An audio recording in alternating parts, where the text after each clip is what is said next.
আমাদের next topic সেটা হচ্ছে হিমাঙ্কের অবনমন বা ডিপ্রেশন অফ ফ্রিজিং পয়েন্ট। তাহলে এটা করতে গেলে ফার্স্ট আমাদের যেটা জানতে হবে সেটা হচ্ছে হিমাঙ্ক কি। তাহলে হিমাঙ্কের সংজ্ঞাটা কী হবে? একইভাবে সূচনাঙ্কের সংজ্ঞার মতো, যে উষ্ণতায় কোনো একটা তরলের, যখন তরলটাকে কঠিনে পরিণত করা হচ্ছে, যে উষ্ণতায় ওই কঠিনের বাষ্পচাপটা, অবস্থার বাষ্পচাপটা বাহ্যিক বাষ্পচাপ বা বায়ুমণ্ডলীয় চাপের সঙ্গে সমান হয়ে যাচ্ছে। কোনো তরলের যে কঠিন অবস্থা তার বাষ্পচাপটা যখন বাহ্যিক বায়ুমণ্ডলীয় চাপের সঙ্গে সমান হয়ে যাচ্ছে, সেটাই হচ্ছে ওর হিমাঙ্ক। যেমন বরফের ক্ষেত্রে 0 ডিগ্রি সেন্টিগ্রেড উষ্ণতা দেখা যায়। জল যখন বরফে পরিণত হয় তখন সেই উষ্ণতায় বরফের ওপরে যে বাষ্প থাকে, H2O যে বাষ্প থাকে, সেই চাপটা বাহ্যিক বাষ্পচাপের সঙ্গে সমান হয়ে যায়, তাই সেটাকে বলা হবে তার হিমাঙ্ক 0 ডিগ্রি সেন্টিগ্রেড বা 273 কেলভিন। কেমন? তাহলে হিমাঙ্কের অবনমন ব্যাপারটা কি? ওকে, এটা আমরা পড়েছি বা তোমরা পড়েছো যে হিমমিশ্রণ, জলে যদি নুন মিশিয়ে দেওয়া হয় বা অন্য কোনো অপদ্রব্য মিশিয়ে দেওয়া হয়, তাহলে কি হয় না, যে উষ্ণতায় জল জমে বরফে পরিণত হচ্ছিল তার থেকে আরও কম উষ্ণতার প্রয়োজন, সেটা প্রায় -23 ডিগ্রি পর্যন্ত নিয়ে যাওয়া যেতে পারে তাকে। যেমন এই ঘটনাটাকেই বলা হচ্ছে হিমাঙ্কের অবনমন। কারণ হিমাঙ্কের অবনমন কেন? যেটা 0 ডিগ্রিতে হয়ে যাচ্ছিল বা 273 কেলভিন হয়ে যাচ্ছিল, সেটা কমে যাচ্ছে -19 ডিগ্রি বা -23 ডিগ্রি বা -5 ডিগ্রি এরকম হচ্ছে। তাহলে ইয়েতে কেলভিনে কত হবে? 273 - 19 যেটা দাঁড়াবে, সেটা ধরো হিমাঙ্কের অবনমন ঘটছে। তাহলে হিমাঙ্কের অবনমন কতটা ঘটছে? 19 ডিগ্রি বা 19 কেলভিন। হিমাঙ্ক তাহলে কতটা হচ্ছে? 0 - 19 ডিগ্রি, মানে -19 ডিগ্রি সেন্টিগ্রেড বা 273 - 19 এত কেলভিন। কেমন? হিমাঙ্কের অবনমনটা। হিমাঙ্ক হচ্ছে, আর হিমাঙ্কের অবনমন হচ্ছে এই মানটা 19 ডিগ্রি বা 19 কেলভিন, এটা হচ্ছে হিমাঙ্কের অবনমন। কেমন? তাহলে হিমাঙ্ক কাকে বলে, হিমাঙ্কের অবনমন কি? এবার হিমাঙ্কের অবনমন সংক্রান্ত ব্যাখ্যা যাচ্ছে, আমরা এটা গ্রাফিক্যালি রিপ্রেজেন্টেশনটা ভালো। হিমাঙ্কের অবনমন যে ব্যাপারটা, সেই হিমাঙ্কের অবনমন এই ঘটনাটা আমরা গ্রাফিক্যালি রিপ্রেজেন্ট করতে পারি। কীভাবে হিমাঙ্কের অবনমন হয় সেটা বলতে পারি। তার আগে দেখো যে হিমাঙ্কের অবনমনটা এমনি কেন হয়, ব্যাখ্যা করলে কি দাঁড়ায়। ধরো যদি 0 ডিগ্রি সেন্টিগ্রেড উষ্ণতায় যে জলটা জমে বরফে পরিণত হচ্ছিল, সেটা কেবলমাত্র জলই ছিল। তার যখন কঠিনে পরিণত হচ্ছে, সেই কঠিনে, এখানে আমরা জলের কথা ভাবি, শুধু H2O ভাবি, আর একটা ভাবি H2O প্লাস ধরো ইউরিয়া NH2CO NH2, এই দুটোর কথা ভাবি। কেমন? তাহলে এখানে এটা যখন সমপরিমাণ যদি নিই, তাহলে এখান থেকে বরফে হলে যে পরিমাণ জল বরফে পরিণত হচ্ছে, এখান থেকে বরফে হলে তার থেকে একটু বেশি পরিমাণ জল বরফে পরিণত হচ্ছে, H2O মানে কি। তাহলে এর ক্ষেত্রে যা বাষ্পচাপ হবে বরফে, এর ক্ষেত্রে তার বাষ্পচাপটা কম হবে।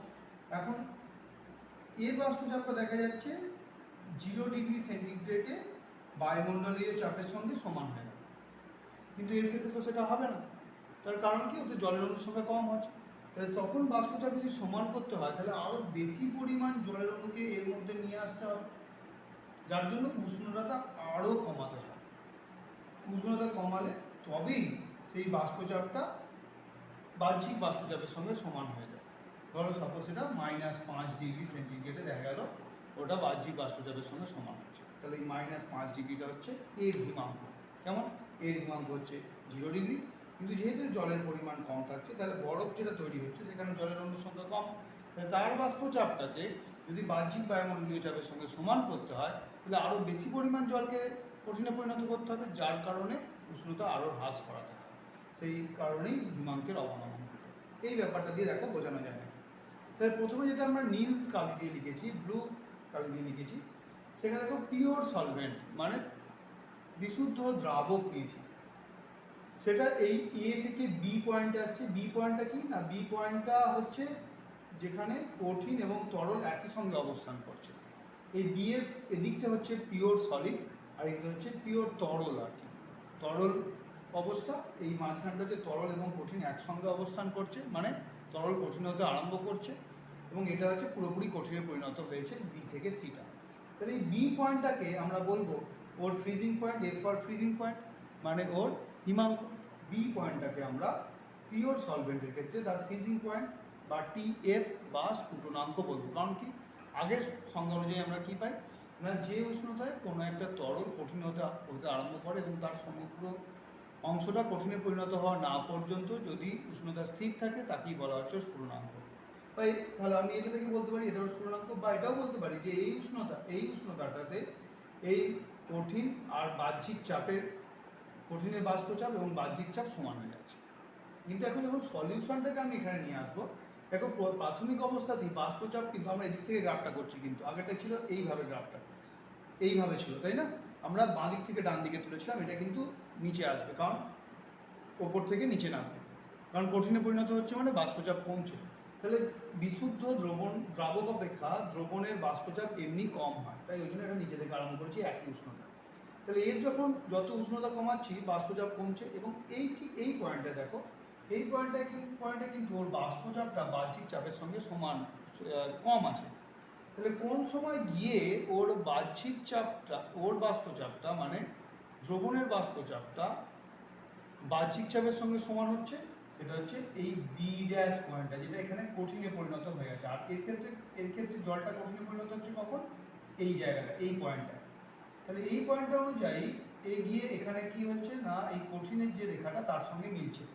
তার মানে এই উষ্ণতাটাতে সলিউশনটা বা দ্রবণটা বাষ্পচাপটা কি হচ্ছে, বা এর কঠিন অবস্থার বাষ্পচাপটা বাহ্যিক চাপের সঙ্গে সমান হচ্ছে। এটা যদি বি ড্যাশ পয়েন্ট বলি, তার এক্সপেক্টে যে টেম্পারেচারটা, সেটা কি বলা হচ্ছে দ্রবণের হিমাঙ্ক বা টি এফ ড্যাশ। তাহলে এখানে যে হিমাঙ্কের যে পরিবর্তনটা হলো, দেখো বিশুদ্ধ দ্রাবকের যা হিমাঙ্ক ছিল তার থেকে দ্রবণের হিমাঙ্ক কিন্তু কমে গেল। তাহলে এখানে ডেল টি এফ হিমাঙ্কের যেটা অবনমন হবে, সেটা ইকুয়াল টু হচ্ছে T F minus T F dash. আগেরটা কি ছিল, T B dash minus T F, এখানে হচ্ছে T F minus T F, একটু হিমাঙ্কের অবনমন করছে। তাহলে হিমাঙ্কের অবনমন ইকুয়াল টু বিশুদ্ধ দ্রাবকের হিমাঙ্ক মাইনাস দ্রবণের হিমাঙ্ক। কেমন?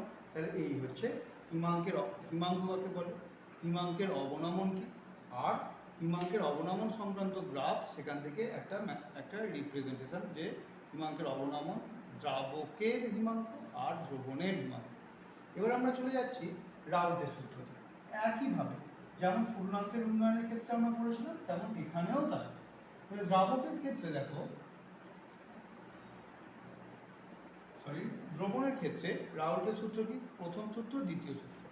প্রথম সূত্র কি বলছে, কোনো একটা বিশুদ্ধ তরল দ্রাবকে কোনো তড়িৎ অবিশ্লেষ্য অনুদ্বায়ী কঠিন দ্রবীভূত করলে দ্রবণের হিমাঙ্কের যে অবনমন ঘটে, সেটা দ্রবণে উপস্থিত দ্রাবের বা দ্রবণের মোলালিটির সঙ্গে সমানুপাতিক। আবার বলছি, কোনো বিশুদ্ধ তরল দ্রাবকে কোনো তড়িৎ অবিশ্লেষ্য কঠিন অনুদ্বায়ী দ্রবীভূত করলে দ্রবণের হিমাঙ্কের যে অবনমন ঘটে তা দ্রবণের মোলার গাঢ়ত্বের বা মোলালিটির সঙ্গে সমানুপাতিক।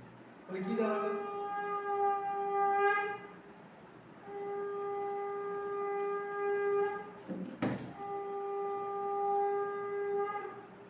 del TF equal to TF minus TF dash। সেখান থেকে দাঁড়াচ্ছে del TF equal to proportional to M। এখন এই সমানুপাতিক চিহ্ন তোলার জন্য del TF equal to আমরা লিখব KF into M। M হচ্ছে মোলারিটি, KF হচ্ছে হিমাঙ্ক অবনমন ধ্রুবক, এফ ফর ফ্রিজিং পয়েন্ট। কেমন? হিমাঙ্ক অবনমন ধ্রুবক। তাহলে হিমাঙ্ক অবনমন ধ্রুবক কেএফ এর সংজ্ঞা দেবে একই রকম সংজ্ঞা কে বি এর মধ্যে। কেএফ ইকুয়াল টু হচ্ছে কেএফ এর সংজ্ঞা হচ্ছে 1000 গ্রাম কোনো বিশুদ্ধ তরল দ্রাবকে যদি 1 মোল পরিমাণ কোনো অনুদ্বায়ী তড়িৎ অবিশ্লেষ্য কঠিন দ্রবীভূত করা হয়, তাহলে দ্রবণের হিমাঙ্কের যে অবনমন ঘটে তাকেই বলা হবে ওই দ্রবণের হিমাঙ্ক অবনমন ধ্রুবক। তাহলে আবার বলছি, কোনো একটা বিশুদ্ধ দ্রাবকের 1000 গ্রামে বা 1 কেজিতে 1000 গ্রাম বা 1 কেজিতে কোনো তড়িৎ অবিশ্লেষ্য অনুদ্বায়ী কঠিন দ্রাবের 1 মোল পরিমাণ যদি দ্রবীভূত থাকে, তাহলে দ্রবণের হিমাঙ্কের যে অবনমন ঘটছে তাকেই বলা হবে ওই দ্রবণের হিমাঙ্ক অবনমন ধ্রুবক বা কেএফ। এটাকে ইংরেজিতে বলা হয় ক্রায়োস্কোপিক কনস্ট্যান্ট। আর স্ফুটনাঙ্ক উন্নয়ন ধ্রুবকের ওখানে আমি বলতে ভুলে গেছি, ওটাকে বলা হয় ইবিউলোস্কোপিক কনস্ট্যান্ট। কেমন? তাহলে কে বিটাকে বলা হয় ইবিউলোস্কোপিক কনস্ট্যান্ট আর কে এফটাকে বলা হয় ক্রায়োস্কোপিক কনস্ট্যান্ট। কেমন? তাহলে কে এফ এর সংজ্ঞা হচ্ছে এই। কে এফ এর একক কি? একই কে বির এককের মতনই, কেলভিন, কেজি পার মোল। তাহলে এখান থেকে এবার আমরা আণবিক ভর নির্ণয়ের রাশিমালা করব। সেম ব্যাপার স্যাপার। তাহলে এটাকে যদি আমরা মোলারিটিকে যদি আমরা এদিকে লিখি, তাহলে আমার দাঁড়াচ্ছে del T F by K F. কেমন? তাহলে অর এটা দাঁড়ায় কি M2 W2 by M2 into W1 into হচ্ছে 1000 ডেল টি এফ আর কে এফ। তাহলে M2 ইকুয়াল টু আমাদের দাঁড়াচ্ছে K F into W2 into 1000 by del T F into W1। কেমন? তাহলে এই হচ্ছে আণবিক ভর নির্ণয়ের রাশিমালা। ক্লিয়ার? তাহলে কি কি পড়লাম আমরা? হিমাঙ্ক কাকে বলছে, হিমাঙ্কের অবনমন জিনিসটা কি, হিমাঙ্কের অবনমনের কারণ কি, তার গ্রাফিক্যাল রিপ্রেজেন্টেশনটা কি, সেখান থেকে রাউল্টের প্রথম সূত্র পড়লাম, সেখান থেকে তার সমীকরণ পড়লাম, গাণিতিক রূপ থেকে কেএফ এলো, কেএফ এর সংজ্ঞা পড়লাম, তার একক পড়লাম, সেখান থেকে আণবিক ভর নির্ণয়ের রাশিমালা পড়লাম। নেক্সট আমরা যেটা যাবো রাউল্টের দ্বিতীয় সূত্র।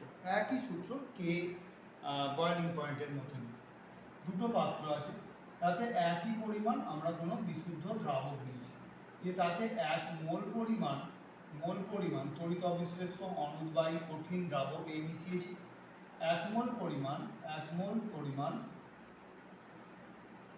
তড়িৎ অবিশ্লেষ্য অনুদ্বায়ী কঠিন দ্রাবক বি মিশিয়েছি। যেহেতু দুটোর ক্ষেত্রেই অণুর সংখ্যা 1 হবে, তাই হিমাঙ্কের অবনমনও একই থাকবে। বুঝতে পেরেছো? তাহলে এই হচ্ছে হিমাঙ্কের অবনমন সংক্রান্ত রাউল্টের দ্বিতীয় সূত্র। কেন এটা না, হিমাঙ্কের অবনমনটাও হচ্ছে কলিগেটিভ প্রপার্টি বা সংখ্যাগত ধর্ম। এখান থেকে আর একটা সূত্র যেটা পাই, যেমন আগেরটাতে পেয়েছিলাম কে বি সঙ্গে আমরা ল্যাটেন্ট হিটের, যেমন এখানেও কে এফ এর সঙ্গে একটা পাই K F equal to K F mean cryoscopic constant বা ফ্রিজিং হিমাঙ্ক অবনমন ধ্রুবক, সেটা ইকুয়াল টু হচ্ছে R T F square. T F square মানে হচ্ছে বিশুদ্ধ দ্রাবকের হিমাঙ্ক বাই 1000 ইন্টু এল এফ হচ্ছে ল্যাটেন্ট হিট ফর ফ্রিজিং, বরফটা জল থেকে বরফ করার জন্য যে ল্যাটেন্ট হিটের প্রয়োজন হচ্ছে তরল থেকে কঠিন অবস্থায় নিয়ে আসার জন্য। এই আর একটা সূত্র। যেমন এই হচ্ছে আমার তাহলে দুটো কি কি সূত্র পেলাম, একটা হচ্ছে এটা, একটা হচ্ছে del T F equal to K F into M, এটা একটা সূত্র। আর একটা যেটা ছোট, সেটা যেটা লাগবে আমাদের, del T F equal to হচ্ছে T F minus P F dash. এই হচ্ছে হিমাঙ্কের অবনমন সংক্রান্ত সূত্র। এবার এই জায়গা থেকে আমরা দুটো অঙ্ক দেখাই, একই রকম অঙ্ক হবে স্ফুটনাঙ্কের উন্নয়ন সংক্রান্ত। তাহলে এখান থেকে আমি একটাই অঙ্ক দেখাচ্ছি, বাকিগুলো আমি বাড়িতে কাজ দেবো।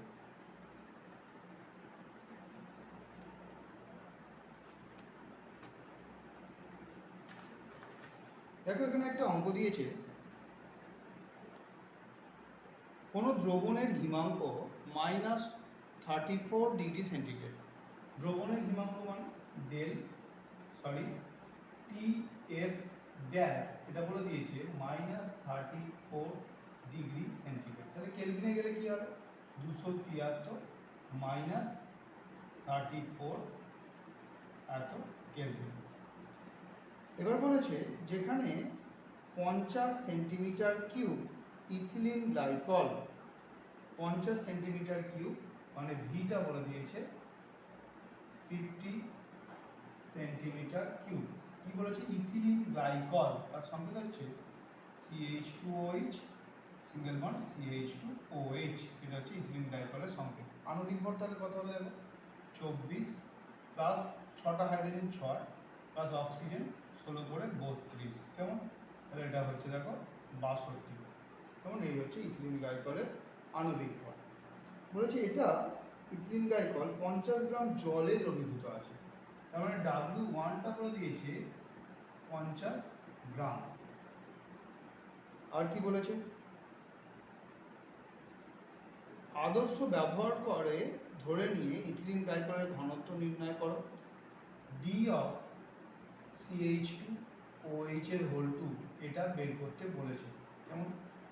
আর কি বলে দিয়েছে জলের KF অফ H2O এটা বলে দিয়েছে 1.86 কেলভিন কেজি মোল, কেমন? এটা হচ্ছে অঙ্ক। কিভাবে করব? সহজ ব্যাপার। দেখো প্রথমে আমি W2 এর ব্যাপারটাই যাই।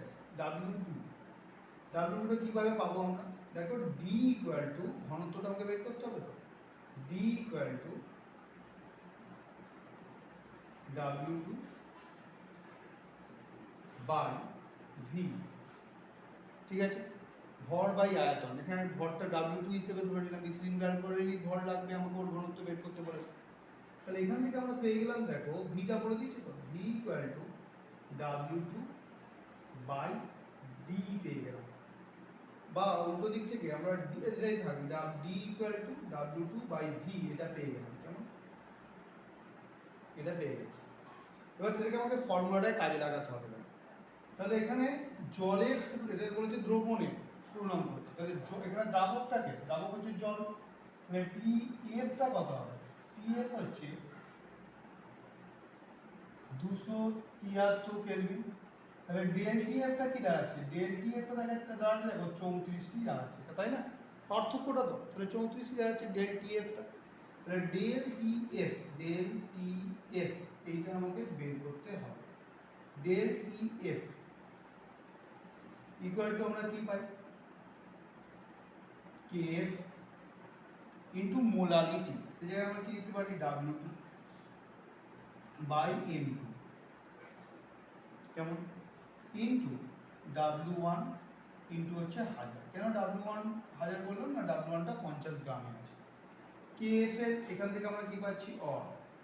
ডেল TF এর জায়গায় আমরা লিখতে পারি 34, KF এর জায়গায় লিখতে পারি 1.86 ইন্টু W2টা আমার অজানা, W2টাকে আমরা জিজ্ঞাসার চিহ্নের মধ্যে রাখবো। M2টা কত বলা আছে? দেখো আমরা বের করে নিয়েছি 62। W1টা কত বলা আছে? না 50 ইন্টু 1000। তাহলে এখান থেকে আমরা W2টা বের করতে পারবো। W2টা বের হলো, সাপোজ ধরলাম X বের হলো, কেমন? তাহলে এখানে X বসালাম, ভিটা বলে দিয়েছে 50, ব্যাস ঘনত্ব কি বেরিয়ে গেল? গ্রাম পার সেন্টিমিটার কিউব, কেমন? এই হচ্ছে অ্যান্সার। আশা করি বুঝতে পেরেছো। তারা বাকি সব অঙ্কই স্ফুটনাঙ্কের উন্নয়নের মতন অঙ্ক, ক্লিয়ার? এরপর আমাদের যেটা আছে সেটা নেক্সট দিন পড়বো, সেটা হচ্ছে অভিস্রবণ চাপ, আর তার সঙ্গে আছে অস্বাভাবিক সংখ্যাগত ধর্ম। হ্যাঁ, সেটা আমরা নেক্সট আর একদিন লাগবে এই চ্যাপ্টারটা, সেখানে আমরা পড়ে নেব।